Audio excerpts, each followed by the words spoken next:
بسم اللہ الرحمن الرحیم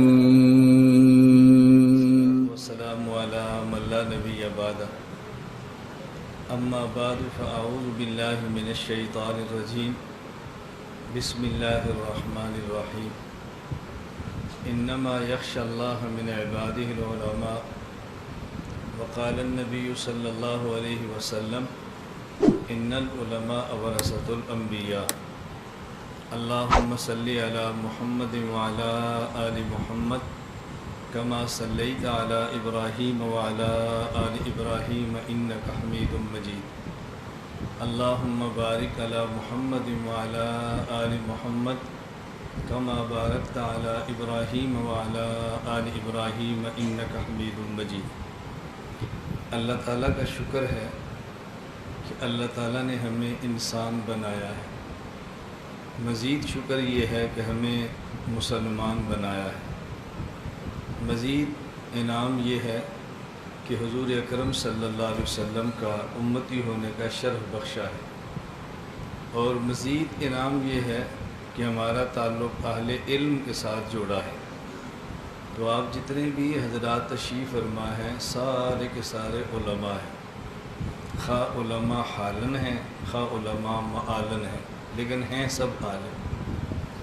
میں نے جو آیت کریمہ تلاوت کی ہے انما یخشى اللہ من عباد العلماء، اس آیت میں یہ انما کلمہ حصر نہیں بلکہ کلمہ اختصاص ہے۔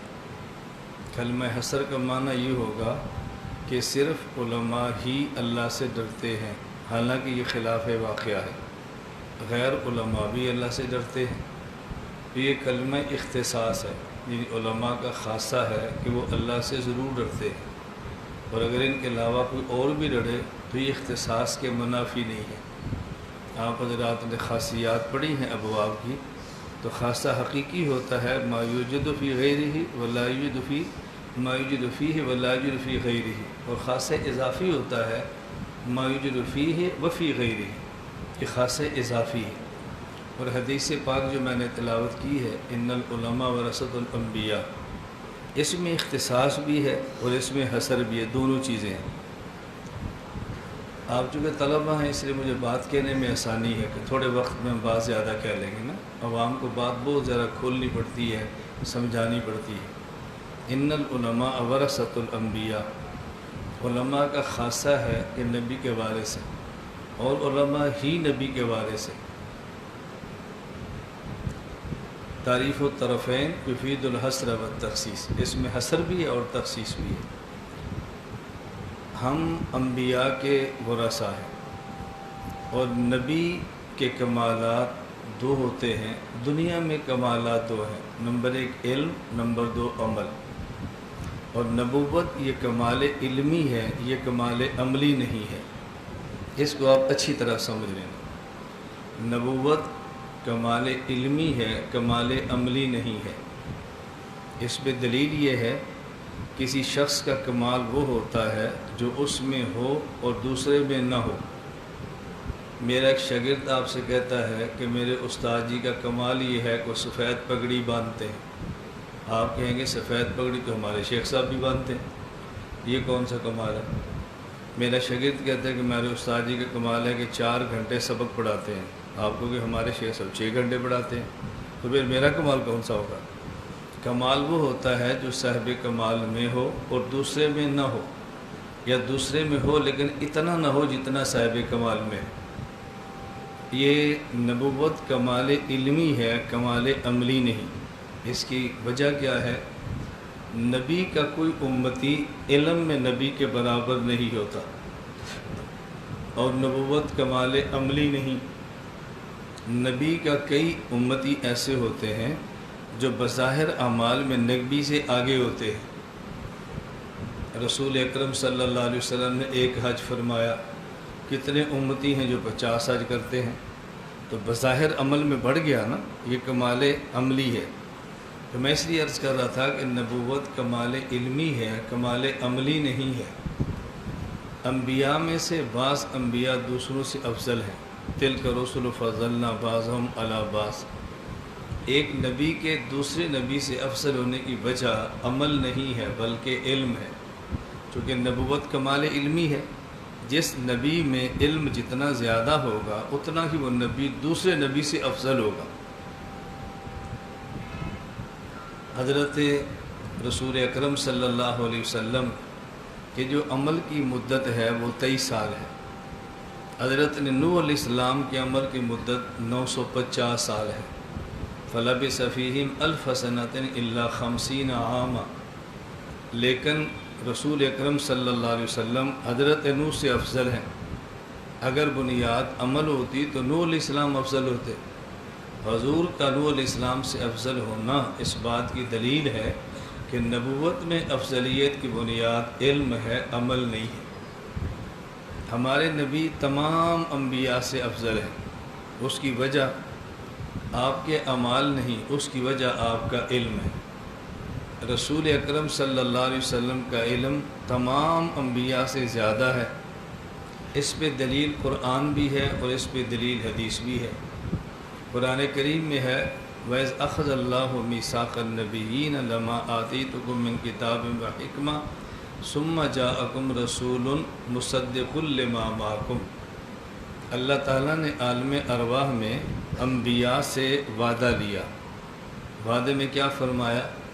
میں تمہیں کتاب دوں گا یعنی علم دوں گا، تمہیں حکمت دوں گا یعنی دانائی اور بصیرت دوں گا۔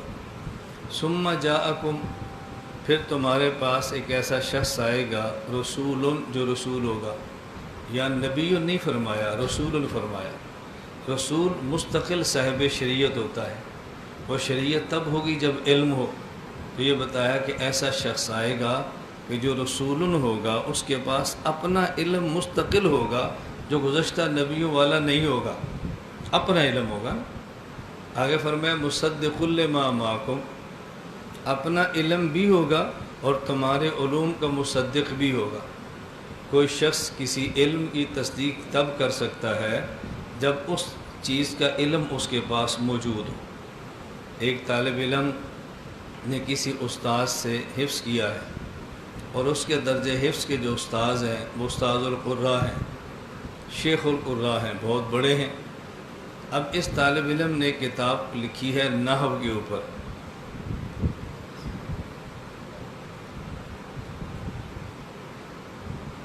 چلیں شروع کریں۔ آپ نے قاری صاحب کو دیکھ لی ہے۔ میری بیانات میں عادت ہے کہ جب سامعین تھوڑا سا دائیں بائیں دیکھیں میں بیان کو روک لیتا ہوں۔ مجھے پتہ ہے یہ بچے ہیں اور بچوں سے غلطیاں ہوتے ہیں۔ بعض بچے چھوٹے ہوتے ہیں، بعض بچے چھوٹی داڑھی والے ہوتے ہیں، لیکن ہوتے ہیں۔ بات توجہ سمجھنا، میں رسول اللہ صلی اللہ علیہ وسلم کے علم پہ بات کر رہا ہوں۔ ثم جاءکم رسول، ایک تو رسول ہیں، ان کے پاس اپنا علم ہے۔ یہ کیمرہ ادھر لگا دو، سیدھا بھی اس کو نہ حرکت دو، لگا رہنے دو۔ جب بیان میرا پورا ہو جائے گا پھر سب کی ویڈیو بناؤں۔ میں اپنی ٹیم کو کیمرہ چلانا بھی سکھاتا ہوں۔ ہم نے اس وقت ویڈیو کا کام کیا ہے جب سارے علماء دیوبند کہتے حرام ہے اور میں بناتا تھا۔ سب کہتے حرام ہے، میں بناتا تھا۔ میں فتووں سے متاثر نہیں ہوا، میرے ذہن میں کام تھا اور میں سمجھتا تھا کہ ہم نے کام کہاں تک پہنچانا ہے۔ تو میں نے میڈیا کی ٹیم تیار کی ہے، علماء کو تیار کی ہے، کیمرے ان کو دیے ہیں۔ آپ کبھی ہمارے تشریف لائیں گے۔ جامعۃ الرشید والے آئے تو جب ہمارا میڈیا دیکھا تو مفتی محمد صاحب نے کہا کہ ہمارا میڈیا ان سے بہت پیچھے ہے، میڈیا تو ان کا ہے۔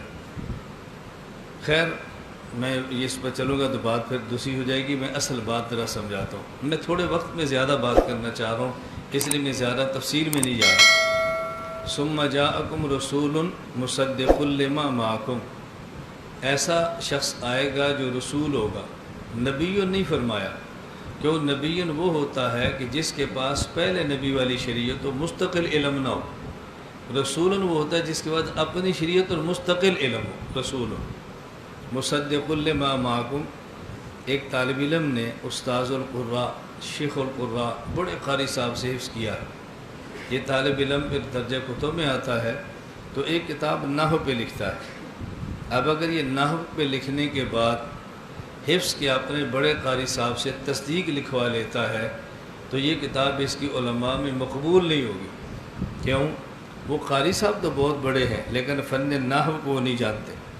یہ کتاب مقبول تب ہوگی ایسے استاد سے تصدیق کروائے جو نحو کے امام ہیں، اور تصدیق وہ کرے گا نحو کی جس کو نحو آتی ہو۔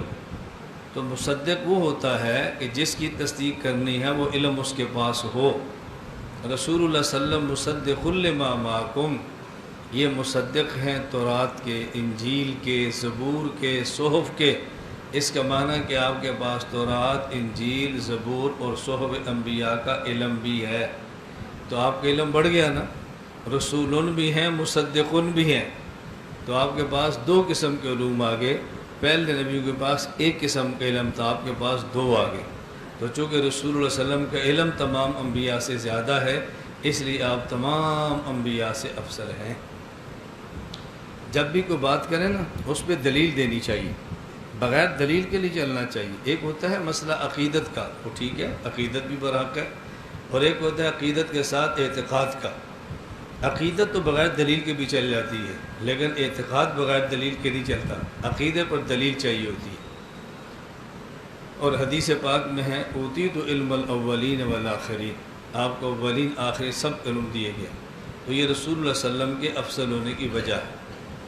تو نبوت کمال علمی ہے، یہ کمال عملی نہیں ہے۔ توجہ رکھنا، میں نے آپ کو کہاں تک لے کر جانا ہے یہ آپ کو بعد میں سمجھ آئے گی کہ میں نے کیا سمجھانا ہے وہ۔ پہلے بس آپ سنتے جائیں، پھر آخر بتاؤں گا کہ میں نے کیا بتایا۔ کراچی ایک مدرسے میرا بیان تھا، تو میں نے کہا میرے بیان کا عنوان کیا ہے وہ آپ کو سمجھ نہیں آئے گا، اب میرا بیان سنیں۔ جب بیان مکمل ہو گیا تو میں نے کہا میں نے آپ کو وحدت الوجود کا مسئلہ سمجھایا۔ پہلے وحدت الوجود کا تھا تو آپ نے سمجھنا تھا بہت مشکل ہے۔ میں نے ابھی تخصص کے طلباء میں اسی جمعرات کو وحدت الوجود اور وحدت الشہود بیان کیا۔ یہ وحدت الوجود وحدت الشہود 10 منٹ کا مسئلہ ہے، 10 منٹ کا، اس سے زیادہ اس پہ دیر نہیں لگتی۔ واقعتاً یہ 10 منٹ کا مسئلہ ہے، اس سے لمبا مسئلہ نہیں ہے، لیکن ہم چونکہ اس پہ محنت نہیں کرتے اس لیے ہمیں بہت عجیب سا لگتا ہے۔ نبوت کمال علمی ہے، کمال عملی نہیں ہے۔ اچھا، پھر ہمارا عقیدہ ہے کہ ہمارے نبی اکرم صلی اللہ علیہ وسلم کا ایک سجدہ امت کی کروڑوں نمازوں سے بہتر ہے۔ ہمارے نبی کا ایک سجدہ امت کی اربوں نمازوں سے افضل ہے۔ ایک طرف حضور پاک کے ایک سجدے کا اجر ہو، ایک طرف امت کی اربوں نمازوں کا اجر ہو، تو ہمارے نبی کے ایک سجدے کا اجر ان اربوں نمازوں کے اجر سے زیادہ ہے۔ کیوں ہے؟ اب اس کا تعلق عقیدت سے نہیں ہے، آپ یہ بات عقیدت میں کہہ رہے ہیں، میں کہتا ہوں عقیدت میں نہیں، بطور عقیدہ اس کو دلیل سے ثابت کرو کہ ہم ایسے کیوں کہتے ہیں۔ قیامت کے دن، اس کی لائٹ بند کر دو، ہے موبائل کی لائٹ بند کرو، آپ مجھے دیکھو، آپ مجھے دیکھتے رہو، یہ لائٹ جلتی ہے نا پھر آنکھوں میں تکلیف ہوتی ہے۔ قیامت کے دن اعمال کو گنا نہیں جائے گا، قیامت کے دن اعمال کو تولا جائے گا۔ قیامت کے دن اعمال کو گنا نہیں جائے گا، قیامت کے دن اعمال کو تولا جائے گا۔ تبارک الذی بیدہ الملک وهو علی کل شیء قدیر الذی خلق الموت والحیاۃ لیبلوکم ایکم احسن عملا۔ پورے قرآن کریم میں کہیں بھی اکثر عملہ نہیں ہے، احسن عملہ ہے۔ اکثر عملہ ہو تو پھر گنتی ہو، احسن عملہ ہو تو پھر تولا جائے۔ تو قیامت کے دن اعمال کو گنا نہیں جائے گا بلکہ تولا جائے گا۔ فَأَمَّا مَنْ ثَقُلَتْ مَوَازِينُهُ وَأَمَّا مَنْ خَفَّتْ مَوَازِينُهُ فَلَا نُقِيمُ لَهُمْ يَوْمَ الْقِيَامَةِ وَزْنًا۔ آپ آیات جمع کریں نا، آپ اسی نتیجے پر پہنچیں گے کہ قیامت کے دن اعمال کو تولا جائے گا، گنا نہیں جائے گا۔ اور یہ جو قیامت کے دن اعمال کو تولیں گے تو وزن عمل کی بنیاد کیا ہوگی کہ یہ عمل بہت وزنی ہے، اس کا وزن کم ہے۔ وزن اعمال کی بنیاد ہے تواضع، اخلاص، خشوع، تذلل، عاجزی، یہ بنیاد ہے۔ یعنی جس عمل میں جتنا خشوع زیادہ ہوگا اس عمل کا اتنا ہی وزن بھی زیادہ ہوگا۔ ایک آدمی 200 رکعت نفل پڑھتا ہے بغیر خشوع کے، ایک آدمی 2 رکعت پڑھتا ہے خشوع کے ساتھ، تو یہ 2 رکعت والی نماز جو خشوع والی ہے یہ 200 سے بڑھ جائے گی جو بغیر خشوع کے ہے۔ تو قیامت کے دن اعمال کو تولا جائے گا، اور وزن اعمال کی بنیاد ہے خشوع۔ اور خشوع کی بنیاد کیا ہے؟ خشوع کی بنیاد ہے، یاد رکھنا، عظمت۔ جب کسی کی جتنی دل میں عظمت ہو، آدمی اتنی ہی اس کے لیے عارضی اختیار کرتا ہے۔ دل میں عظمت نہ ہو تو آدمی عارضی اختیار نہیں کرتا۔ آپ حضرات بیٹھے ہیں نا سبق میں، اب کون طالب علم بہت توجہ سے بیٹھے گا؟ جس کے دل میں بیان کرنے والے اور سبق پڑھانے والے کی عظمت ہوگی۔ جتنی عظمت ہوگی نا اتنی ہی تواضع اختیار کرے گا، جتنی عظمت۔ اور عظمت کی بنیاد ہے معرفت۔ آدمی کی دل میں کسی کی عظمت تب آتی ہے جب اس کو پہچانتا ہو۔ جب پہچانتا نہیں ہوگا تو اس کے دل میں عظمت کیسے آئے گی؟ باہر چوٹیوں پر ایک شخص آتا ہے جس کے سر پہ عمامہ ہے اور داڑھی ہے۔ طالب علم جاتے ہیں، کوئی ان کو سلام لیتا ہے، کوئی نہیں لیتا۔ اور اگر کوئی طالب علم یہ بات کہہ دے بھائی یہ فلاں مدرسے کے شیخ الحدیث ہیں، تو پھر طالب علم دوڑیں گے مصافحہ کرنے کے لیے۔ کیوں؟ پہلے ان کے دل میں عظمت نہیں تھی۔ عظمت نہ ہونے کی وجہ معرفت نہیں تھی۔ اب یہ پانی میرے لیے آیا ہے، دیکھتے تم ہو، یہ میرے لیے آیا ہے یا آپ کے لیے آیا ہے؟ بولتے نہیں ہو تو آپ کیوں پریشان ہو کر دیکھتے ہو؟ آپ پریشان ہو کر دیکھو انہیں آپ کو پھر بھی نہیں دینا، آپ نہ دیکھو پھر بھی نہیں دینا، پھر کیوں آپ پریشان ہوتے ہو؟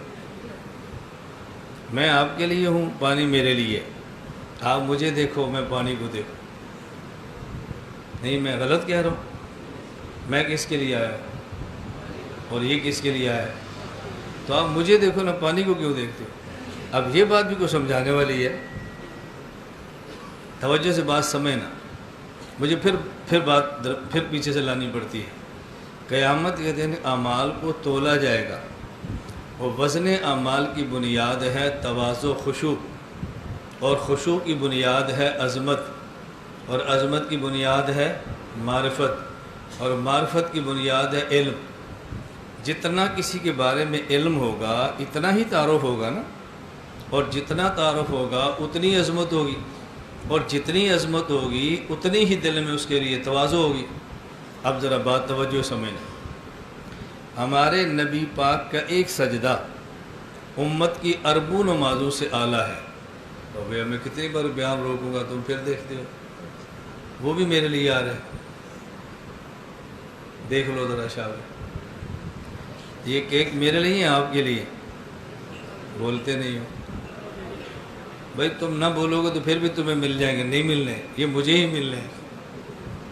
پانی آتا ہے پھر دیکھتے ہو، کیک آتا ہے پھر دیکھتے ہو، اور وہ چیزیں دیکھتے ہو جو آپ کو ملنا نہیں ہے۔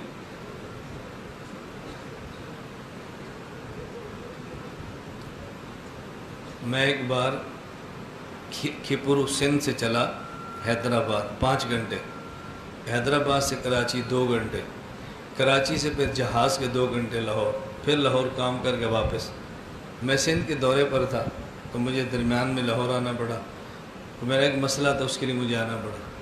تو میں جب رات کھپرو سے حیدرآباد، رات کھپرو 1 بجے فارغ ہوا، صبح فجر کے بعد چلے تو سندھ حیدرآباد پہنچے، وہاں میرا ناشتہ تھا۔ تو ناشتے میں جو میزبان تھا اس کے بھائی ڈاکٹر تھے، وہ بھی آئے۔ مجھے کہتے مولانا صاحب آپ کی عمر کتنی ہے؟ میں نے بتایا کتنی، آپ کو نہیں بتاؤں گا، ان کو بتایا کتنی۔ تو مجھے کہتے ہیں عمر کے حساب سے آپ کی صحت بہت اچھی ہے۔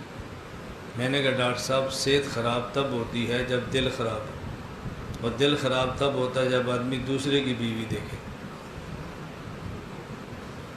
تو سمجھ آئی؟ آدمی باہر جاتا ہے تو لڑکی دیکھتا ہے نا، وہ ملنی تو ہے نہیں، پھر دل پریشان ہوتا ہے، دل کمزور ہوتا ہے، جسم کمزور ہوتا ہے۔ میں نے کہا میں نے اپنی اتنی رکھی ہیں کہ مجھے ادھر ادھر دیکھنا ہی نہیں پڑتا، اس لیے نہ ہمارا دل تڑپتا ہے، نہ دل کمزور ہوتا ہے، نہ جسم پریشان ہوتا ہے، نہ ہی صحت خراب ہوتی۔ اس پوچھو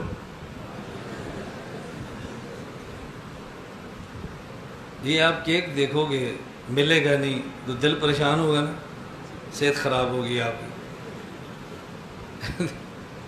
یہ آپ کی صحت خراب ہوگی، نہیں دیکھو گے تو صحت ٹھیک رہے گی، دیکھو گے تو صحت خراب ہوگی۔ اس لیے میں آپ کا خیر خواہ ہوں، آپ کی صحت کا محافظ ہوں، میرے والے کیک آپ نہ دیکھو۔ بات سمجھنا اب ذرا، نبی کریم صلی اللہ علیہ وسلم کا ایک سجدہ امت کے کروڑوں نمازوں سے افضل ہے۔ دلیل سمجھنا، دلیل کیا ہے؟ دلیل یہ ہے کہ رسول اکرم صلی اللہ علیہ وسلم کا تنہا علم اللہ کی ذات اور صفات کے بارے میں اتنا زیادہ ہے کہ امت کا سارا علم جمع کر لیا جائے تو آپ کا علم زیادہ ہے۔ نتیجہ کیا نکلے گا؟ رسول اکرم صلی اللہ علیہ وسلم کو اللہ کی ذات اور صفات کی اتنی معرفت حاصل ہے کہ پوری امت کو جو معرفت ہے وہ جمع کر لے تو حضور کی معرفت زیادہ ہے۔ نتیجہ کیا نکلے گا؟ رسول اکرم صلی اللہ علیہ وسلم کے دل میں جو اللہ کی عظمت ہے، تنہا ساری امت کے دلوں میں جو عظمت ہے وہ جمع کر لیں تو جو عظمت حضور کے دل میں اللہ کی ہے وہ زیادہ ہے۔ پھر نتیجہ کیا نکلے گا؟ رسول اکرم صلی اللہ علیہ وسلم ایک سجدہ جس خشوع سے ادا کرتے ہیں، امت کی اربوں نمازیں جس خشوع سے ادا ہوتی ہیں وہ ایک پلڑے میں رکھ دے تو تنہا حضور کا خشوع پوری امت کے خشوع سے زیادہ ہے۔ نتیجہ قیامت کے دن وزن ہوگا نا، تو حضور کا ایک سجدے کا جو تول ہوگا وہ امت کی ہزاروں نمازوں کے تول سے زیادہ ہے، اس لیے پیغمبر کا ایک سجدہ امت کی کروڑوں نمازوں سے افضل۔ میں ہمیشہ کہتا ہوں بھی دلیل سے بات کرو، اور دلیل وہ ہو جو دل کو لگے، یہ نہیں دلیل وہ ہو جو قبول کر لیں، دلیل وہ ہے جو دل کو لگے، یہ نہیں قبول کرے۔ وَجَحَدُوا بِهَا وَاسْتَيْقَنَتْهَا أَنفُسُهُمْ ظُلْمًا وَعُلُوًّا، وَجَحَدُوا بِهَا وَاسْتَيْقَنَتْهَا دل قبول کرتے تھے، جہدوا ظلمًا وعلوا لیکن انکار کرتے تھے۔ آپ کی دلیل ایسی ہونی چاہیے جو مخالف کے دل کو لگے، وہ قبول نہیں کرتا، دل کو لگنا اور بات ہے اور قبول کرنا اور بات ہے۔ تو میں نے آپ کی خدمت میں بات پیش کی ہے، میں نے آپ کے علم پہ بات کرنی ہے، آپ کے علم پہ، اپنے علم میں نہیں، آپ کا علم ثابت کرنا ہے کہ آپ کتنے بڑے لوگ ہیں۔ نبوت کمال علمی ہے، یہ سمجھ آ گیا؟ بولو، یہ سمجھ آ گیا؟ اچھا، یہ مسئلہ حل ہو گیا کہ امت بظاہر اعمال میں نبی سے آگے ہوتی ہے، لیکن نبی کا عمل بظاہر تھوڑا بھی ہو، حقیقت میں اجر کے اعتبار سے امت کے اعمال سے زیادہ ہوتی ہے۔ یہ آپ کو سمجھ آ گیا؟ بولو، سمجھا لو گے؟ یہ میں نے تحذیر الناس پر اعتراض کا جواب آپ کو سمجھایا ہے۔ لوگ کہتے ہیں تحذیر الناس بڑی مشکل ہے، کوئی مشکل پیش ہے آپ کو؟ کہتے ہیں تحذیر الناس اتنی مشکل ہے کہ استاد سے پڑھے تب بھی سمجھ نہیں آتی۔ آپ کے سامنے تحذیر الناس نہیں ہے، لیکن آدھی تحذیر الناس میں نے آپ کو پڑھا دی ہے۔ یہ تحذیر الناس ہے، کتنی آسان کتاب ہے۔ میں اللہ کا شکر ادا کرتا ہوں اور اپنی بات زبان سے کہتا ہوں۔ کیوں کہتا ہوں؟ جن کو مجھ سے محبت ہے وہ بہت خوش ہوتے ہیں، جن کو مجھ سے مخالفت ہے وہ پریشان پہلے تھے، تھوڑے سے اور ہو جاتے ہیں بس۔ آپ میں بھی کئی ہوں گے، میرے آنے پر پہلے تیسرا گیئر تھا، پانچواں گیئر لگ جائے گا، سپیڈ تو بڑھتی ہے نا۔ میں یہ بات اس لیے سمجھاتا ہوں کہ عقیدے کو سمجھانے کا اللہ نے مجھے فن دیا ہے، پیچیدہ عبارت کو آسان کرنے کا خدا نے مجھے ملکہ دیا ہے۔ تبلیغ والوں کے لیے 6 نمبر بیان کرنے مشکل ہیں، اور میرے لیے مشکل سے مشکل عقیدہ بیان کرنا آسان ہے۔ اس کی وجہ میرا کمال نہیں، اس کی وجہ میں نے اس پہ مار کھائی ہے، میں نے جیلیں کاٹی ہیں، میں نے پرچے کاٹے ہیں، میں نے الزامات برداشت کرے ہیں۔ بدترین قسم کے جو الزام کسی کافر پر نہیں لگا سکتے، مجھ پر اپنوں نے لگائے ہیں، میں نے برداشت کیے ہیں، لیکن میں نے کام نہیں چھوڑا۔ اللہ کریم ہے، پھر اللہ بندے کی محنت کو ضائع نہیں فرماتے، بس پھر اللہ تعالیٰ کھول دیتے۔ والذین جاہدوا فی التبلیغ یا فینا، یہ اللہ کا شکر ہے، اللہ نے والذین جاہدوا فینا فرمایا اور پھر سبیلنا فرمایا، سبل فرمایا، سبیل نہیں فرمایا، ورنہ ہماری تو گنجائش ہی نہ نکلتی۔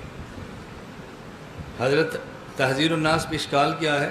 اشکال یہ ہے، حضرت فرماتے ہیں کہ امتی بظاہر اعمال میں نبی سے آگے بڑھ جاتا ہے۔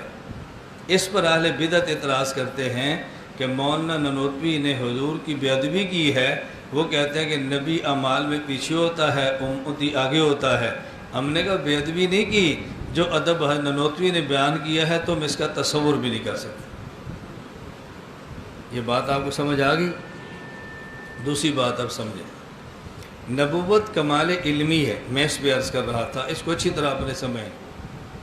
قرآن کریم میں ہے ما کان محمد ابا احد من رجالکم ولکن رسول اللہ وخاتم النبیین، نبی کریم صلی اللہ علیہ وسلم بالغ مردوں میں سے کسی کے باپ نہیں ہیں، ولیکن رسول اللہ، لیکن اللہ کے رسول ہیں، باپ نہیں ہیں لیکن اللہ کے رسول ہیں، وخاتم النبیین، اور بولو اگلا ترجمہ آپ کرو نا، اور آخری نبی ہے نا۔ حضرت نبوی کیا فرماتے ہیں؟ حضرت نبوی فرماتے ہیں خاتم النبیین کا معنی آخری کرنا یہ مناسب نہیں ہے، خاتم النبیین کا معنی آخری کرنا، اس سے حضور کی شان بڑھتی نہیں ہے، اس سے حضور کی مدح نہیں ہوتی۔ کیوں؟ کسی بندے کا آخر میں آنا یہ اس کے افضل ہونے کی دلیل ہے۔ ابو بکر خلیفہ اول ہے خلفۂ راشدین میں، علی خلیفہ آخر ہے، افضل کون ہے؟ چار فقہا میں امام حنیفہ اول ہے، امام احمد آخری ہیں، افضل کون ہے؟ آپ کی مسجد میں ایک صف اول کے نمازی ایک صف آخر کے ہیں، افضل کون ہے؟ تو ننوتوی فرماتے ہیں آخری ترجمہ کرنا اس میں حضور کی کون سی مدح ہے؟ کوئی مدح نہیں ہے۔ یہ میں نے عوامی زبان میں بات کی ہے، اور طلباء کی زبان میں کیا کہتے ہیں؟ ننوتوی فرماتے ہیں تقدم اور تأخر کو بالذات کوئی وجہ فضیلت نہیں ہے، تقدم تأخر بالذات اس کو کوئی فضیلت حاصل نہیں، تقدم تأخر بالذات یہ وجہ فضیلت نہیں ہے، یعنی کسی بندہ کا آخر میں آنا یا کسی کا بعد میں آنا یہ افضل ہونے کی دلیل ہے۔ ہم یہاں پر آئے ہیں، میں پہلے آیا ہوں، مفتی صاحب بعد میں آئے ہیں۔ آپ کہیں گے نا مفتی صاحب بہت بڑے آدمی چونکہ بعد میں آئے ہیں، جی نہیں کیوں کہتے ہیں؟ آخری نہیں ہے؟ آپ کے 4 گھنٹے ہوتے ہیں، ایک پہلا گھنٹہ ایک آخری گھنٹہ، تو جو آخری گھنٹہ ہے یعنی صرف آخری گھنٹہ ہونا افضل ہونے کی دلیل ہے۔ ایک طالب علم شروع میں آتا ہے 1 شوال کو، ایک 20 شوال کو آتا ہے، کون افضل ہے؟ جو 20 شوال کو آیا ہے۔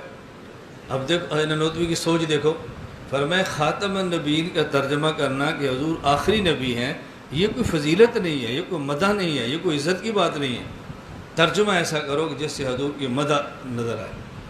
نمبر 2، دوسرا سوال سمجھو، ما کان محمد ابا احد من رجالکم ولکن رسول اللہ، یہ لیکن آتا ہے استدراک کے لیے۔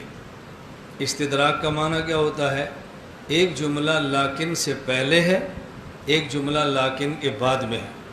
یہ جو لیکن سے پہلے جملہ تھا اس جملے میں ایک شبہ ہوتا ہے، تو لیکن کے بعد والا جملہ اس شبہ کو دور کرتا ہے، یہ معنی کہ لیکن استدراک کے لیے آتا ہے۔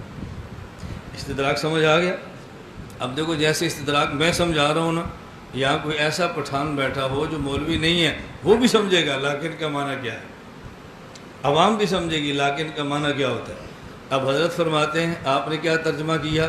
ما کان محمد ابا احد من رجالکم، رسول اکرم صلی اللہ علیہ وسلم مردوں میں سے کسی مرد کے باپ نہیں ہیں۔ کیا اشکال ہوا؟ آپ اللہ کے رسول ہیں اور آخری رسول ہیں، آپ نے خاتم کا معنی آخری کیا، تو آخری کرنے سے ایک تو مدح نظر نہ آئی، اور آخری کرنے سے جب آپ کہتے ہیں اللہ کے رسول ہیں تو ما کان محمد ان میں کون سا اشکال تھا جو لاکنہ کے بعد والے جملے نے دور کیا ہے؟ اس لیے ایسا ترجمہ کرو کہ لاکنہ استدراک کے لیے بھی ہو اور اللہ کے نبی کی مدح بھی نظر آئے۔ سوال سمجھ آ گیا؟ اب ذرا بات سمجھیں۔ نبوی رحمۃ اللہ علیہ فرماتے ہیں کہ ایک ہے ذاتی اور ایک ہے عرضی، ایک ہے ذاتی اور ایک ہے عرضی۔ باقی انبیاء کی نبوت عرضی ہے اور ہمارے نبی کی نبوت ذاتی ہے، اور بالذات اور بالعرض کا ضابطہ یہ ہے کہ بالعرض بالذات سے شروع ہوتا ہے اور بالذات پہ جا کے ختم ہوتا ہے۔ میں اپنے ہاتھ میں ٹارچ لے کر یوں دباتا ہوں، ٹارچ سے روشنی نکلتی ہے، وہ روشنی سامنے دیوار پہ جا کے پڑتی ہے، دیوار روشن ہو گئی۔ اب دیکھو دیوار بھی روشن ہے نا، روشنی دیوار پر بھی ہے نا، اور روشنی ٹارچ کے اندر بھی ہے۔ یہ روشنی جو دیوار پر ہے یہ نکلی ہے ٹارچ سے، اور جب میں بند کروں گا تو پھر واپس آئے گی ٹارچ میں. تو ٹارچ کی روشنی بذات ذاتی ہے اور دیوار کی روشنی بالعرض عرضی ہے. تو دیوار والی روشنی نکلی بھی ٹارچ سے ہے اور ختم بھی ٹارچ پر ہوگی. باقی انبیاء کی نبوت عرضی ہے، ہمارے نبی کی نبوت ذاتی ہے. تو نبوت چلی بھی ہمارے نبی سے ہے، ختم بھی ہمارے نبی پر ہے. تو خاتم النبیین کا معنی یہ نہیں کہ آخری نبی ہیں، خاتم النبیین کا معنی یہ ہے کہ نبوت چلی بھی آپ سے ہے، ختم بھی آپ پر ہے. آپ کی نبوت ذاتی ہے. آپ کی نبوت، توجہ رکھنا، آپ کی نبوت ذاتی ہے. یہ بات سمجھ آ گئی؟ رسول اللہ صلی اللہ علیہ وسلم کی نبوت ذاتی ہے، عرضی نہیں ہے. اس پہ پھر 5 دلائل تحذیر الناس میں پیش کیے ہیں. میں وہ دلائل نہیں چھیڑ رہا، میں ایک بات سمجھانا چاہتا ہوں. یہ بات اچھی طرح آپ نے سمجھنی ہے. آپ نے پڑھا ہے حضور کے ناموں میں سے اول اور آخر.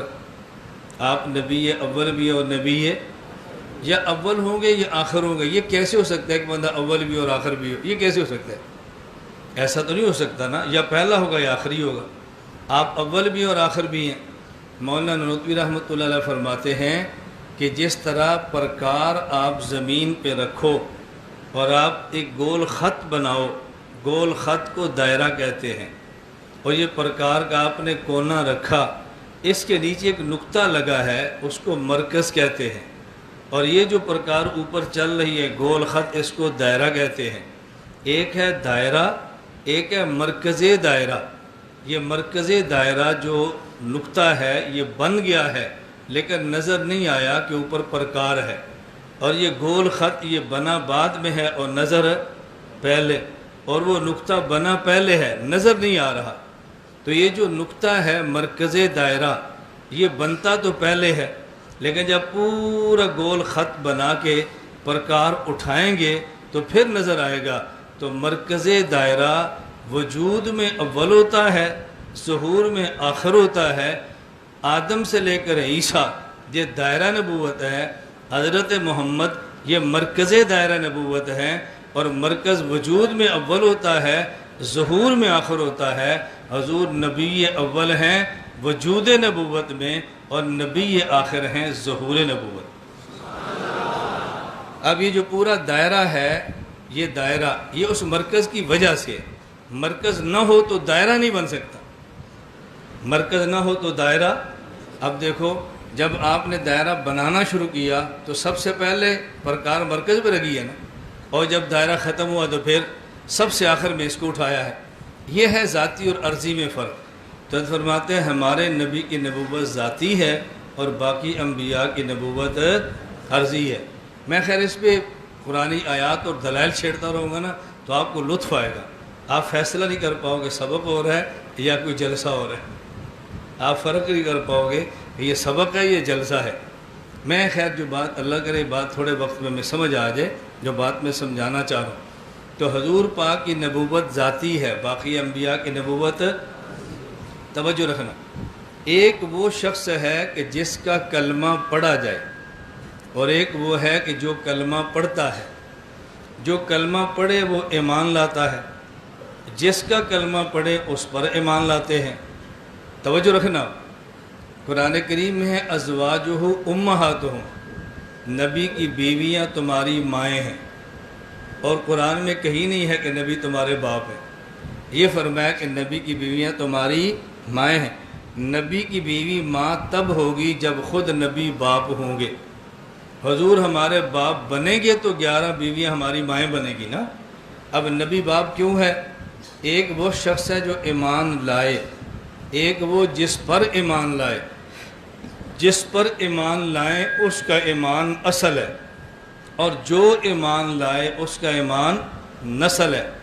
اصل کو باپ کہتے ہیں اور نسل کو اولاد کہتے ہیں. نبی اصل ہوتا ہے اور امتی کا ایمان نسل ہوتا ہے. اس لیے نبی باپ ہوتا ہے اور امتی اس کی اولاد ہوتی ہے. ہمارے نبی کا معاملہ الگ ہے. نبی وہ ہوتا ہے جس پر امت ایمان لائے. ہمارے حضور صرف نبی نہیں ہے، نبی الانبیاء ہیں، اور نبی الانبیاء وہ ہوتا ہے جس پر نبی ایمان لائے. اس کا مطلب یہ ہے ہمارے نبی پر ایمان لائے بقیہ انبیاء، تو ہمارے نبی کا ایمان اصل ہے اور بقیہ انبیاء کا ایمان نسل ہے۔ تو ہمارے حضور باپ بنے اور باقی انبیاء اولاد بنے۔ حضرت آدم بیٹے ہیں اور محمد باپ ہیں۔ آپ کو الجھن ہوگی، ہم سنتے تھے کہ محمد بیٹے ہیں، آدم باپ ہے، اور یہ کیا جی آدم بیٹا ہے محمد باپ ہے صلی اللہ علیہ وسلم۔ میں الجھن دور کرنے لگا ہوں۔ حضرت ابوبکر صدیق اور عائشہ کے دو رشتے ہیں۔ اگر یہ دیکھیں کہ خون کا رشتہ تو ابو بکر باپ ہیں اور عائشہ بیٹی ہیں، اور جب دیکھیں ایمان کا رشتہ تو پھر عائشہ ماں ہیں اور ابو بکر بیٹے ہیں۔ حضرت حفصہ عمر کے درمیان دو رشتے ہیں۔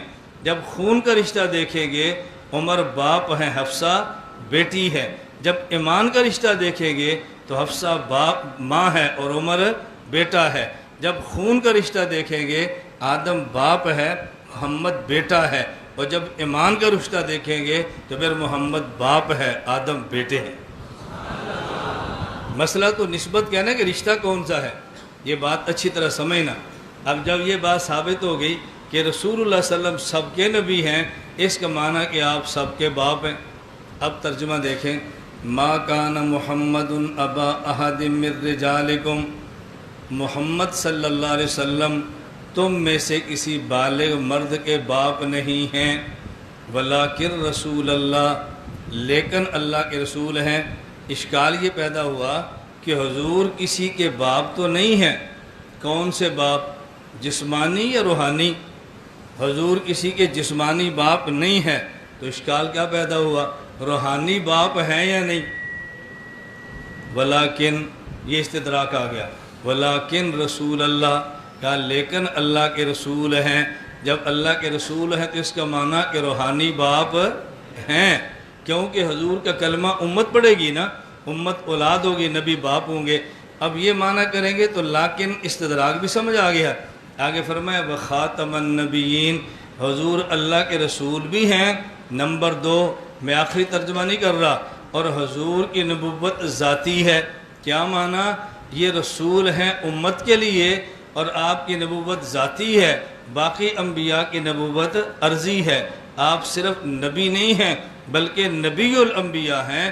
باقی نبیوں نے آپ کا کلمہ پڑھا تو آپ روحانی باپ بنے اور سارے نبی روحانی اولاد بنے۔ مشرکین یہ کہہ رہے تھے کہ قاسم فوت ہو گیا تو اس کی جنگ کون لڑے گا؟ اللہ نے فرمایا ولیکن رسول اللہ، یہ اللہ کا رسول ہے، 1.25 لاکھ صحابہ اس کے روحانی بیٹے ہیں، وہ جنگ لڑیں گے، اور 1.25 لاکھ فوت ہو جائیں گے تو پھر کون لڑے گا؟ فرمایا وہ خاتم النبیین، ان کی نبوت ذاتی ہے، عرضی نہیں ہے۔ یہ ایسا باپ ہے کہ جب نہیں تھے تو تب بھی ان کی اولاد تھی، اور جب نہیں ہوں گے تو تب بھی ان کی اولاد ہوگی۔ اب خاتم النبیین کا معنی صرف آخری نہیں ہے، خاتم النبیین کا معنی یہ ہے آپ کی نبوت ذاتی بھی ہے اور آپ کی نبوت آخری بھی ہے، چونکہ نبوت بالذات کو آخر ہونا لازم ہے۔ جو حضور کو آخری نبی نہ مانے وہ کافر ہو جاتا ہے۔ اس لیے مولانا نوتوی فرماتے ہیں یہ ذرا سمجھنا کہ نبوت ذاتی کو آخری ہونا لازم کیوں ہے۔ مولانا فرماتے ہیں اگر آپ یہ کہیں کہ حضور کے بعد کوئی نبی آئے گا تو پھر سوال یہ ہے اس نبی پر وحی آئے گی یا وحی نہیں آئے گی۔ اگر آپ کہتے ہیں وحی نہیں آئے گی تو نبی نہ ہوا، اگر آپ کہتے ہیں وحی آئے گی تو وہ وحی پہلی وحیوں سے افضل ہوگی یا برابر ہوگی یا ادنا ہوگی۔ اگر آپ کہتے ہیں افضل ہوگی تو یہ مسلم نہیں ہے، چونکہ قرآن افضل الوحی ہے اور قرآن کے بعد کوئی وحی قرآن سے افضل نہیں ہو سکتی۔ اگر آپ کہتے ہیں برابر ہے یعنی وہی دوبارہ یہ تحصیل حاصل ہے، وہی کی ضرورت کیا ہوئی۔ اور اگر کہتے ہیں وہ ادنا ہے، ما ننسخ من آیت او ننسها نات بخیر منہا او مثلہا، تو بعد والی وہی تو ناسخ تب بنے گی جب افضل ہو۔ تو بعد میں نبی مان لیں، وہی نہ آئے تو نبی نہیں ہے، اور اگر وہی آئے تو افضل ہوگی یہ مسلم نہیں ہے۔ اگر مساوی ہوگی تو تحصیل اصل فائدہ نہیں ہے، اور اگر ادنا ہوگی تو نافع نہیں ہے۔ اس لیے حضرت فرماتے ہیں کہ حضور کے بعد طے شدہ ہے کوئی نبی نہیں آ سکتا، جس کا عقیدہ ہو کہ آ سکتا ہے وہ کافر ہے۔ حضرت نانوتوی رحمۃ اللہ علیہ ختم نبوت کا اقرار کرتے ہیں یا انکار کرتے ہیں؟ بولو۔ اب ایک بات سمجھنا، یہ بہت اہم مسئلہ ہے جو میں آپ کے سامنے چھیڑ رہا ہوں، اچھی طرح سمجھنا۔ ختم نبوت کے عقیدے پر نعرے آپ لگاؤ، ملین مارچ آپ کرو، اور ہمیں علمی کام کرنے دو۔ مجھے بات ساتھ کہ جب ملین مارچ میں نہیں تھے، میں نے کہ جب تحذیر الناس پر اعتراض تھا جواب میں تم نہیں تھے، میں نے کبھی اشکال کیا؟ بھائی جب تحذیر الناس پر اعتراض تھا جواب میں تم نہیں تھے، میں نے تو اشکال نہیں کیا، آپ کو کیوں اشکال ہے کہ تم ملین مارچ میں نہیں تھے؟ بھائی احتجاج آپ کے ذمہ ہے، علمی سوالات کے جواب میرے ذمہ ہیں۔ احتجاج نہ کرو تو تم مجرم ہو، اور علمی اعتراض کا جواب میں نہ دوں تو میں مجرم ہوں۔ اپنا اپنا کام ہوتا ہے نا۔ ہمارے دل بہت چھوٹے ہیں، ہم ہر بات کے کسی کو مخالف سمجھ لیتے ہیں۔ آپ سب لوگ تبلیغ کے مخالف ہیں یا موافق ہیں؟ جی، رائے سارے جاتے ہیں تو پھر مخالف ہوئے نا، یعنی آپ رائے نہ جاؤ تو پھر بھی موافق ہو، اور میں کسی مارچ میں شرکت نہ کروں تو میں مخالف کیسے ہو گیا؟ میں گزارش کر رہا ہوں بات اچھی طرح سمجھو، جو بندہ علمی کام کرے وہ احتجاج میں آئے تو پھر بھی نہیں آنے دیتے کہ نہیں استاد جی آپ گھر ٹھہرو، آپ نہ ہو، احتجاج ہمارے ذمہ ہے، سوالوں کے جواب آپ کے ذمہ ہیں۔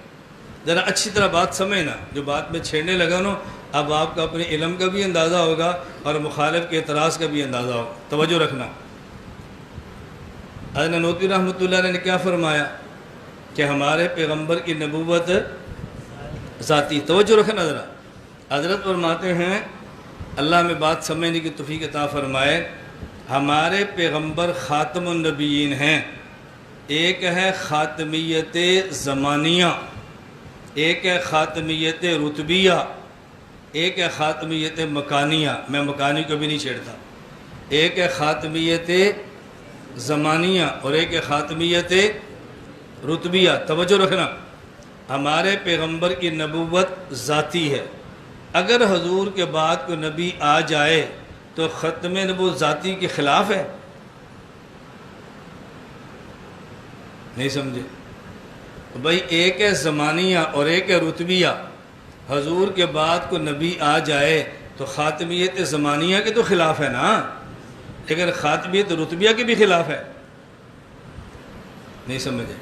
میں مثال دے تو پھر آپ کو سمجھ آئے۔ آپ کے ہاں ایک استاذ ایسے ہیں جو صرف بھی جانتے ہیں، نحو بھی جانتے ہیں، تفسیر بھی جانتے ہیں، حدیث بھی جانتے ہیں، فقہ بھی جانتے ہیں، وہ تمام علوم کے ماہر ہیں، وہ سبق پڑھا لیں، آپ کہتے ہیں یہ خاتم العلماء ہے۔ خاتم العلماء کا معنی کیا ہے؟ ان سے بڑا صرفی، نحوی، محدث، فقیہ اور مفسر کوئی نہیں۔ اگر ان کے بعد کوئی اور سبق پڑھانے کے لیے آ جائے تو خاتم العلماء کے خلاف ہوگا؟ یہ بولتے نہیں۔ ایک ہے خاتم کا معنی زمانی، اس کے تو خلاف ہوگا، لیکن خاتم کا معنی خاتم رتبی، اس کے بھی خلاف ہوگا۔ حضرت نانوتوی فرماتے ہیں کہ حضور کی نبوت ذاتی ہے، حضور کی نبوت آپ کو خاتمیت زمانیہ بھی حاصل ہے اور خاتمیت رتبیہ بھی حاصل ہے۔ اگر آپ کے بعد کوئی نبی آ بھی جائے تو خاتمیت میں فرق نہیں پڑتا۔ نہیں سمجھے؟ اگر آپ کے بعد کوئی نبی آ بھی جائے تو خاتمیت میں فرق نہیں پڑتا۔ اب مولانا کی تحذیر الناس کی عبارت کیا ہے کہ رسول اکرم صلی اللہ علیہ وسلم خاتم النبیین ہیں، اگر بالفرض آپ کے بعد کوئی نبی آ بھی جائے تو خاتمیت محمدیہ میں پھر بھی فرق نہیں پڑتا۔ اس پر لوگ اعتراض کیا کرتے ہیں؟ اعتراض یہ کرتے ہیں کہ نبوت کا دروازہ مولانا قاسم نانوتوی نے کھولا ہے اور اس دروازے میں سے مرزا غلام احمد قادیانی نکلا ہے۔ اس عبارت کی بنیاد پر دیوبند والوں کو ختم نبوت کا منکر کہا جاتا ہے۔ اور اگر تمہیں میری بات سمجھ نہ آئے، میں آپ سے پوچھتا ہوں، توجہ رکھیں، میں آپ سے پوچھتا ہوں، کوئی ایک جلسہ مجھے پاکستان میں بتائیں کہ جس کا میزبان بریلوی ہو اور خطیب دیوبندی ہو، بتاؤ۔ دیوبندی میزبان ہو اور بریلوی خطیب ہو، یہ تو ہوتا ہے۔ بریلوی میزبان ہو اور دیوبندی خطیب ہو، کبھی ایسے ہوا ہے؟ ایسے کیوں نہیں ہوتا؟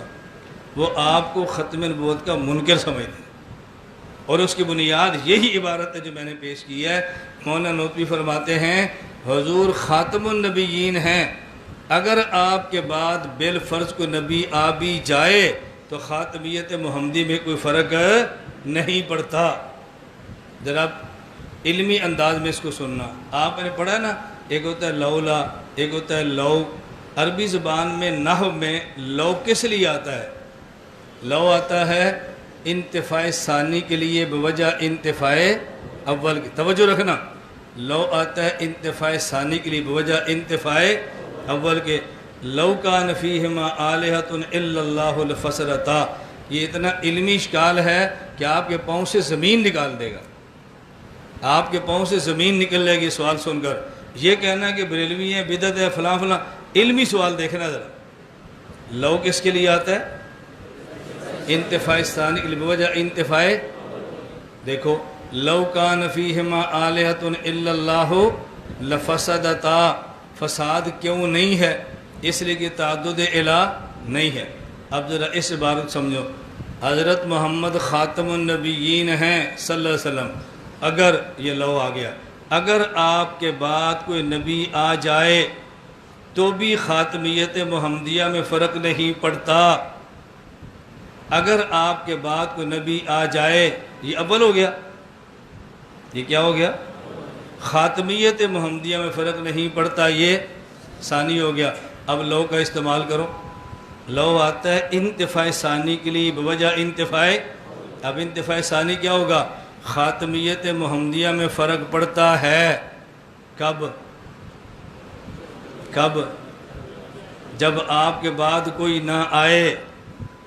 وہ کہتے ہیں کہ مولانا قاسم نوتوی کہتے ہیں کہ حضور کے بعد نبی کا آنا ضروری ہے، نہیں آئے گا تو خاتمیت محمدیہ میں فرق پڑ جائے گا۔ سمجھ آئیے، میں دوبارہ سوال دہراؤں، اگر حضور کے بعد کوئی نبی آ بھی جائے، اول ہو گیا، تو بھی خاتمیت محمدیہ میں فرق نہیں پڑتا۔ لو آتا ہے انتفاع ثانی کے لیے، خاتمیت محمدیہ میں فرق پڑے گا کب؟ جب آپ کے بعد کوئی آئے گا، نہیں آئے گا تو پھر فرق پڑے گا۔ وہ کہتے ہیں کہ مولانا جو کہتے ہیں آنا ضروری ہے، تم کہتے ہو آخری نبی۔ اب اگر میں سوال یہاں چھوڑ کے چلا جاؤں نا، تم پورا سال بھی لگے رہو گے تو جواب نہیں بڑھنا۔ میں استادوں کی بات نہیں کر رہا، میں آپ کی بات کر رہا ہوں، کہ آپ یہ نہ کہنا شیخ صاحب کی توہین کی ہے، میں آپ کی بات کر رہا ہوں۔ سوال سمجھ آ گیا؟ بولو بھی، سوال سمجھ آئے گا تو جواب سمجھ آئے گا نا۔ جواب سنو، ہم نے کہا مولانا قاسم ننوتوی کو نحو آتی ہے پوری، تمہیں آتی ہے ادھوری، تمہیں نحو پوری نہیں آتی۔ آپ اٹھاؤ شرح جامی، اس میں ہے وَلَهَا اسْتِعْمَالٌ ثَالِثٌ، لو کا ایک استعمال اور بھی ہے، وہ اور کیا ہے؟ مولانا جامی نے اپنی طرز میں بیان کیا ہے، میں سمجھانے کے لیے اپنا سٹائل اختیار کرتا ہوں عوامی طرز پہ، طلباء کو سمجھانے کے لیے۔ وہ کہتے ہیں کبھی لو آتا ہے تاکید ثانی کے لیے بوجہ انتفاع اول کے۔ میں ان سے کہتا ہوں لو اہنتنی لاکرمتک، لو سببتنی لاکرمتک، اگر تم مجھے گالی بھی دو گے نا، میں تمہاری تب بھی عزت کروں گا، اور اگر گالی نہیں دیں گے تو پھر نہیں کروں گا، پھر ضرور کروں گا۔ تم مجھے چائے نہ پلاؤ، میں پھر بھی پلاؤں گا، اور اگر مجھے پلاؤ گے تو پھر ضرور پلاؤں گا۔ تو لو کا ایک استعمال یہ ہے تاکید ثانی بوجہ انتفاع اول۔ حضور خاتم النبیین ہیں، اگر آپ کے بعد کوئی نبی آ بھی جائے تب بھی خاتمیت محمدیہ میں فرق نہیں پڑتا، اور اگر آپ کے بعد نہ آئے تو پھر یقیناً فرق نہیں پڑتا۔ اور یہ خاتمیت زمانیہ کی بات نہیں ہو رہی، بلکہ خاتمیت مرتبی رتبی کی بات ہو رہی ہے۔ خاتمیت زمانیہ کا منکر تو کافر ہے، ہم پہلے کہہ چکے ہیں، لیکن اگر آپ کے بعد کو آ بھی جائے خاتمیت مرتبیہ میں پھر بھی فرق نہیں پڑتا، لیکن آپ کے بعد کوئی نہ آئے تو پھر یقیناً فرق نہیں پڑتا۔ یہ تحذیر الناس پر 2 سوال تھے جس کے میں نے آپ کو جواب دیے ہیں۔ جب معلوم ہوتا ہے تحذیر الناس، میں اس لیے کہتا ہوں جب یہ معاملات چل رہے ہوں اس وقت علمی اعتبار سے اپنی تیاری کرنا بہت ضروری ہوتی ہے، تاکہ اگر کوئی بندہ سوال کرے تو تیاری تو کرے نا۔ اللہ تعالیٰ مجھے اور آپ سب کو بات سمجھنے کی توفیق عطا فرمائے۔ تو میں نے صرف اتنا عرض کیا کہ نبوت کمال علمی ہے یا کمال عملی ہے؟ جی کمال علمی ہے نا، تو آپ اپنے اندر کمال علمی پیدا کرو گے تو عالم ہوں گے، کمال علمی پیدا نہیں کریں گے تو پھر عالم نہیں ہوں گے۔ اللہ ہم سب کو کمال علمی عطا فرمائے۔ ہم یہ نہیں کہتے اللہ ہر جگہ پر ہے، بلکہ اللہ ہر جگہ میں ہے۔ جب ہر جگہ میں ہے تو یہ ایک اللہ ہے، یہ زیادہ نیز و معکم اینما کنتم، میت سے میت ذاتی مراد ہے، میت علمی۔ میں اس مسئلے کو اتنا کھول کے بیان کرتا ہوں، میں آپ کو دعوت دیتا ہوں کہ آپ دورہ کر لیں تو پھر 1 سال میرے پاس کریں۔ نیت کرتے بولتے نہیں بھئی دورہ حدیث کر لو، پھر 1 سال میرے پاس لگاؤ۔ میں اس پہ اتنی بحث کرتا ہوں نا میت ذاتی علمیہ پر، کئی دن لگاتا ہوں، پھر طلبہ کو سوالات کا موقع، اب کھل کر سوال کرو۔ یہ ہمیں اصل ہمارا موقف کیا ہے؟ اللہ موجود بلا مکان بلا جسم بلا جہت۔ کیا موقف ہے؟ اس پر دنیا کا کوئی بندہ سوال کرے، دنیا کا کوئی بندہ، ہمارا موقف تو یہ ہے۔ اب اس موقف کو سمجھائیں کیسے؟ جب ہم کہتے ہیں نا اللہ ہر جگہ پر ہے یا ہر جگہ میں ہے، یہ ہم کہتے ہیں، اس کا معنی ہوتا ہے جب جگہ نہیں تھی اللہ تب بھی تھے، جب جگہ ہے اللہ تب بھی ہیں، جب جگہ نہیں ہوگی اللہ تب بھی ہوں۔ اور ان تمام اشکالات کی بنیاد یہ ہے ہم اللہ کو بالجسم مان لیتے ہیں، پھر اشکال ہوتا ہے، اور جب بلا جسم مانے پھر اشکال ہے ہی کوئی نہیں۔ اور یہ ہوا معکم اینما کنتم میں میت ذاتیہ مراد ہے۔ میں آپ سے پوچھتا ہوں یہ جو ضمائر ہیں ہوا، ہما، ہم، یہ ذات کے لیے ہیں یا وصف کے لیے ہیں؟ ان کی اصل وضع ذات کے لیے ہے۔ جو ذات چھوڑ کر وصف لیتا ہے وہ خلاف اصل ہے۔ خلاف اصل پر دلیل چاہیے، اصل پر کبھی دلیل نہیں چاہیے۔ دلیل تمہارے ذمہ ہے، مانگتے ہم سے ہو۔ بات سمجھ آ گئی؟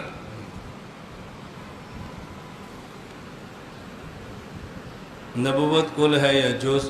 اگر کل ہے تو پھر حدیث مبارکہ میں خواب کو نبوت کا حصہ بیان ہوئی، لہذا التماس آپ اس پر وضاحت فرمائیں۔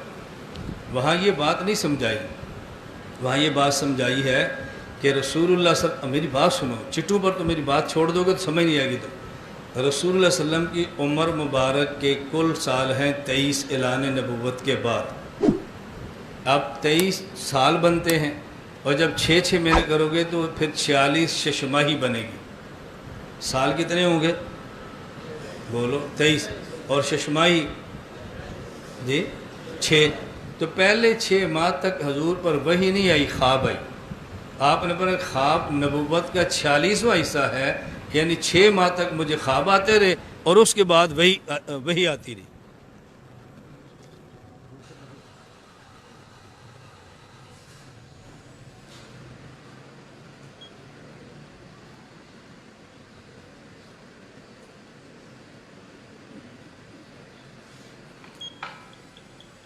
اب بات سمجھ آ گئی آپ کو؟ نبوت کے سال کتنے ہیں؟ 23، اور ششمائیاں کتنی ہیں؟ تو پہلے 6 ماہ تک آپ کو خواب آئے نا، تو آپ نے فرمایا کہ خواب نبوت کا 46واں حصہ ہے۔ کیا معنی؟ نبی پر جبریل آئے تو وہ بھی وحی ہے، اور خواب آئے تو وہ بھی وحی ہے۔ آپ سمجھا رہے کہ پہلے 6 ماہ جو مجھ پر وحی آتی رہی وہ خواب کی صورت میں تھی۔ یہ مطلب نہیں تھا کہ قادیانی کو خواب آئے تو وہ بھی وحی بن جائے گی۔ سمجھ آ گئی بات آپ کو؟ ایک دو نے آپ سے بیعت ہوں، آپ کی محبت میں نے دعاؤں کی برکت سے ایک مماتی پنجپیری کو دیوبندیت پہ قائل کر چکا ہوں۔ آپ کے پاس لانے والا تھا، آپ آگے، اب آپ فرمائیں کہ کیا کیا جائے۔ جب اب وفاق کے امتحان ختم ہو تو جمعرات ختم ہوگا، اور ہفتے کو ہمارا 12 دن کا چھوٹا سا دورہ چلتا ہے، آپ وہاں دورے میں ہیں۔ یہاں تو ملاقات نہیں ہو سکتی نا، 12 دن کے دورے میں آپ بھی نیت کرو۔ کتنے دن کا دورہ ہوتا ہے؟ آپ آؤ ذرا دیکھو۔ قالوا انا ختم النبوت ثبت باخبار احاد وهل منکر اخبار احاد کافر اما الآیت۔ یہ کیا لکھا ہے؟ لأنه دیکھیں ختم نبوت اخبار احاد سے ثابت نہیں ہے، ختم نبوت آیات سے ثابت ہے، اجماع امت سے ثابت ہے۔ یہ تمہیں کس نے کہا اخبار احاد سے ثابت ہے؟ اور کوئی ہے چٹ؟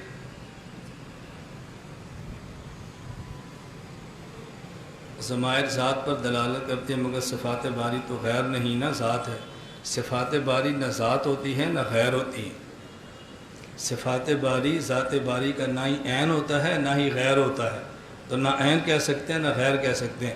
یہ جو ہم کہتے ہیں ضمائر کی وضع ذات کے لیے ہے اور صفات کا استعمال غیر اصل ہے، اس صفات سے مراد ذات باری کے نہیں ہے، اس سے مراد عمومی ایک بندے کی ذات اور صفت ہوتی ہے، عموم ہونے کا اس کا معنی ہوتا ہے۔ موجودہ حالات اور مولانا طاہر اجمیر صاحب کے بارے میں وضاحت فرمائیں۔ میری عادت ہے میں دیوبند کی شخصیات پہ بات نہیں کرتا، نظریے پر بات کرتا ہوں، شخصیات پہ نہیں کرتا۔ اللہ تعالیٰ مجھے اور آپ سب کو عمل کی توفیق عطا فرمائے۔ باقی میری آپ سے گزارش ہے کہ دورہ حدیث کر لیں تو 1 سال ہمیں خدمت کا موقع دیں گے انشاءاللہ، اور باقی جب چھٹیاں ہوں تو 12 دن کا دورہ ہمارے پاس کریں۔ مزہ تو پھر ہی آتا ہے، اب تھوڑے وقت میں تو زیادہ بات نہیں کر سکتا۔ السلام علیکم ورحمۃ اللہ وبرکاتہ۔ یہ میں نے سلام اس لیے کیا کہ آپ کو مسافہ کرنے کی تکلیف نہ ہو۔ اصل میں 10 بجے ہمارا ایک اور جگہ بیان تھا، حضرت شیخ نے فرمایا تو میں نے اس کو تھوڑا سا مؤخر کر لیا، پھر وہ لوگ انتظار کریں کہ ہمیں جانے میں دیر لگ جائے گی، تو اس لیے میں نے سلام کیا کہ آپ کو مسافر کی تکلیف نہ ہو۔ السلام علیکم ورحمۃ اللہ را خوش ہے کہ مصافحہ پر احتجاب شیخ صاحب تکلیف ہے۔